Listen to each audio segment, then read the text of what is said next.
Elle, c'est Samia. Soum, comme sa mère l'appelle. Elle a 14 ans, mais elle en fait 19. Elle vit dans un appartement au 5e étage avec sa sœur et sa mère. Son quartier, il est calme. Et seulement lorsque les chats se battent pas. Samia, elle avait des amis qu'elle voyait régulièrement. Elle pouvait tout partager avec eux. Aujourd'hui, Samia se cache. Elle veut plus sortir. Cela fait depuis plusieurs mois qu'elle n'a pas vu le portail de son école. Plusieurs mois qu'elle est en prison dans sa chambre. Et c'est pas un choix. Un jour, elle a rencontré un garçon. Ilan, je crois.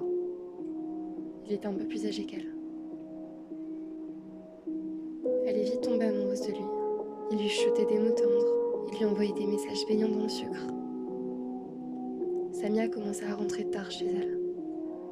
Sa mère mourait d'inquiétude dès que le délai qu'elle donnait à sa fille était dépassé. Et que faisait-elle?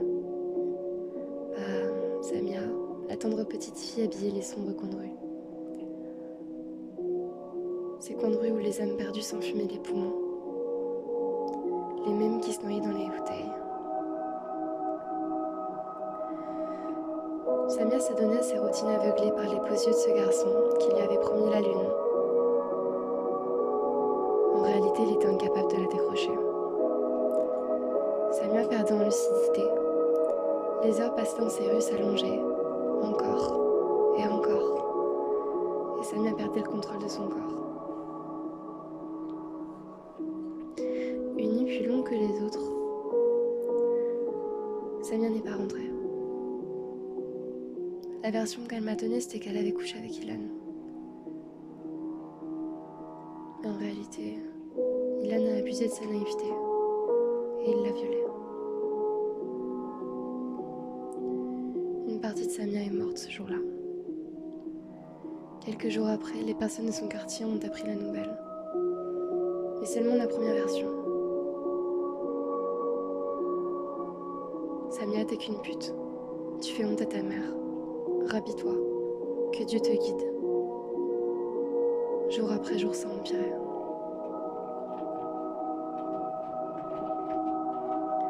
Sa mère ne cessait de pleurer à sa porte.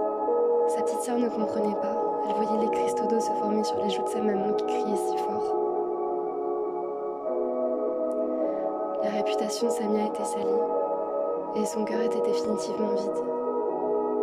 Elle avait cette image de fille de rue, de fille sale, de fille qui n'est pas mariable, d'une fille qui est destinée à vivre dans son malheur éternellement.